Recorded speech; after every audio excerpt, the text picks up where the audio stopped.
So main gabi sa tanan no.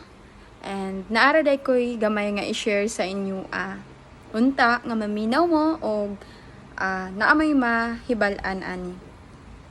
Karon na ako'y gihawiddan nga band og kani siya kay naay 4 points.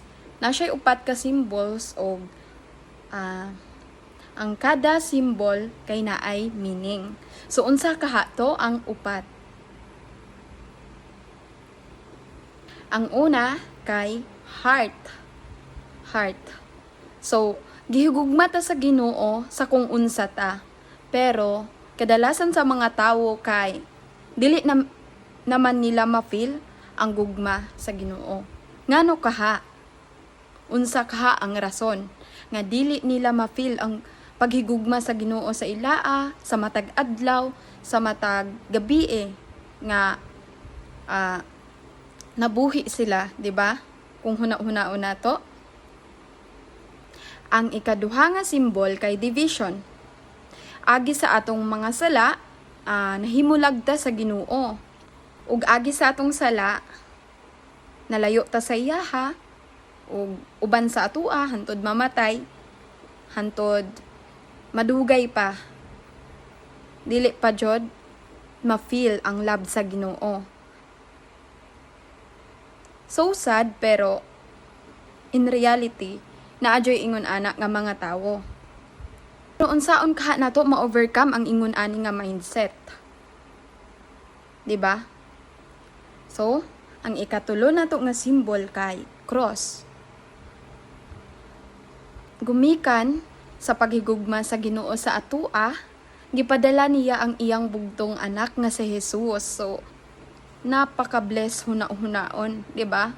Kung huna-hunaon nato, bugtong anak gipadala para sa atua para maluwas ta, di ba? So dira pa lang ma-feel jud nato kung unsa ta kalab sa Ginoo.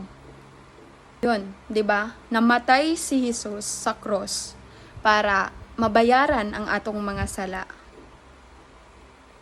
Og sa pamaagi ni Jesus, kitang tanan ay pwede makabalik sa Ginoo, ma-reconnecta sa iya sa atong relationship sa Ginoo kay agi ni Jesus nga iyang anak. So napaka-bless no nga naapay way nga gihatag ang Ginoo para sa atua, para bisan malayo man ta sa iya tungod sa atong mga sala, bisan malayo man ta sa iya tungod sa atong mga past nga gibuhat nga dili maayo sa mata sa Ginoo, pero tungod kay sobra ta kalab sa Ginoo, gihatag niya ang iyang anak nga bugtong, di ba?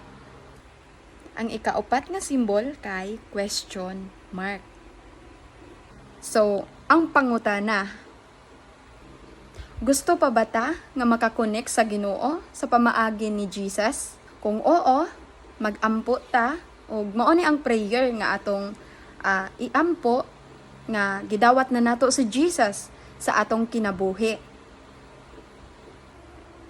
So iyuko nato ang atong mga ulo o ipiyong nato ang atong mga mata nga bilang sign nga nagpakumbaba ta sa Ginoo o gidawat nato siya. So Ginoo, salamat sa paghigugma sa akua. Giangkon nako nga ako makasasala sa imong atubangan. Nituo ko nga namatay si Jesus para mabayaran ang akong sala. Karon, akong gidawat si Jesus nga akong manluluwas og mo'y maghari sa akong kinabuhi. In Jesus' name, Amen. Daghang salamat sa inyong pagpaminaw og magapuyo kamo nga naikalipay sa inyong heart og naa si Jesus sa inyong kinabuhi. So ayaw kalimti ang 4 points nga naa diri sa band nga gihigugma ta ni God og bisan makasasala ta naagya po'y gihatag sigad sa ato ang way nga maluwas ta, nga mobalik ta sa iyaha og karon nga na-accept na nato ang Ginoo,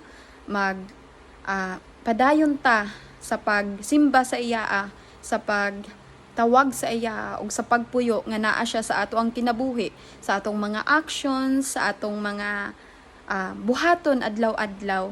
Dili kita mo palayo sa iyaha og sa iya ara jud ta mo rely hantod-hantod og hantod sa atong kinabuhi matapos man dili ta makalimot nga muduol sa Ginoo sa tanan nga mahitabo sa atong kinabuhi. Ora to, goodbye and God bless. Amping mong tanan.